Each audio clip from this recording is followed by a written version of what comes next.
We begin at 10 with breaking news. There is an active search underway for a missing child in the water off Castle Island.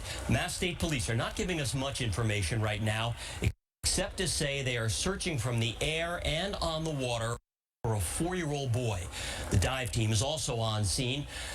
This search got underway just after 7:30, and the youngster has not yet been located. We have a crew at the scene, and if we get any new information, we will update you later in this newscast. Well, after a Jekyll-Hyde playoff series, the Celtics pick a perfect time to put on their super boots. The Green destroyed the 76ers in the second half this afternoon, crushing Philly and moving on to the Eastern Conference Finals. Good evening, everyone. I'm Ken McLeod. How sweet it was. Jason Tatum set a playoff scoring record, and his supporting cast was equally awesome. Simply put, the superstar just couldn't miss today. The Celtics were up 3 at the half, but really opened things up in the third quarter with an 18-6 run, thanks in part to Tatum's 17 points in the quarter. In fact, Tatum himself outscored the entire Sixers team in the third. The C's were relentless from beyond the arc today. Tatum set a Game 7 record with 51 points, and the Celtics blew Philly right out of the building.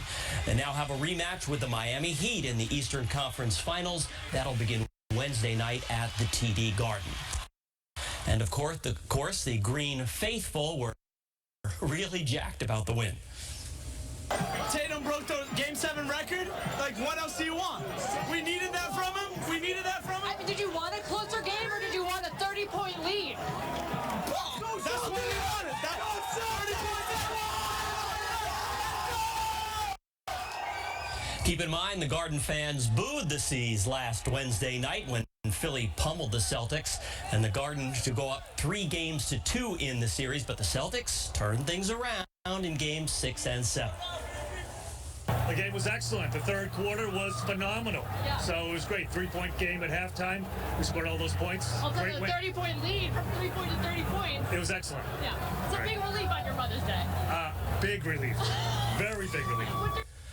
WBZ's Louisa Moeller will have more with Celtics fans later on in the newscast. Let's check some other news now. A sad update tonight. The boater who went missing in a Natick pond late yesterday afternoon was found dead late Saturday. State police say the man's body was located using sonar technology. They say 2 people were in a canoe on Fisk Pond when it capsized. Another man was able to make it to shore safely before first responders arrived on scene. Fisk Pond, by the way, connects to Lake Cochituate. Police in Fall River are investigating a deadly shooting that happened late last night. Officers were called to County Street at around 10:45 after receiving several 911 calls. When they arrived, they found 23-year-old Diamante Odom lying on the ground suffering from a gunshot wound. He was taken to Rhode Island Hospital, where he later died. So far, police have not gone public with the possible motive or any possible suspects. The Worcester County DA is confirming tonight that an Oxford police officer shot a man wielding a sword this morning. It happened on Main Street at about 6 a.m. The DA's office says the man approached the officer brandishing that sword and was shot. The wounded suspect was taken to a nearby hospital, and the officer has been placed on paid administrative leave while an investigation is ongoing. That's routine in these types of cases. On this Mother's Day, hundreds of moms who've lost children to gun violence walked the streets of Dorchester. They were calling for change at the annual Mother's Day Walk for Peace. WBZ's Paul Burton was there. What do we want? Peace! With one solid voice, thousands marched in Dorchester for the 27th annual Mother's Day Walk for Peace, chanting, No more violence! singing, No matter what may come my way. and embracing. Generation Peace! Hundreds of mothers who lost their children to violence took part in the event, which was inspired by Clementina Cherry, who runs the Louis D. Brown Peace Institute. Peace is possible within our communities. Cherry lost her son Louis after he was caught in a crossfire 30 years ago. He was only 15 years old. This is not a black issue. This is an issue. So I just want people to help us to also promote the goodness that we're doing within our community. Ronald and Kim Odom lost their son Stephen to gun violence.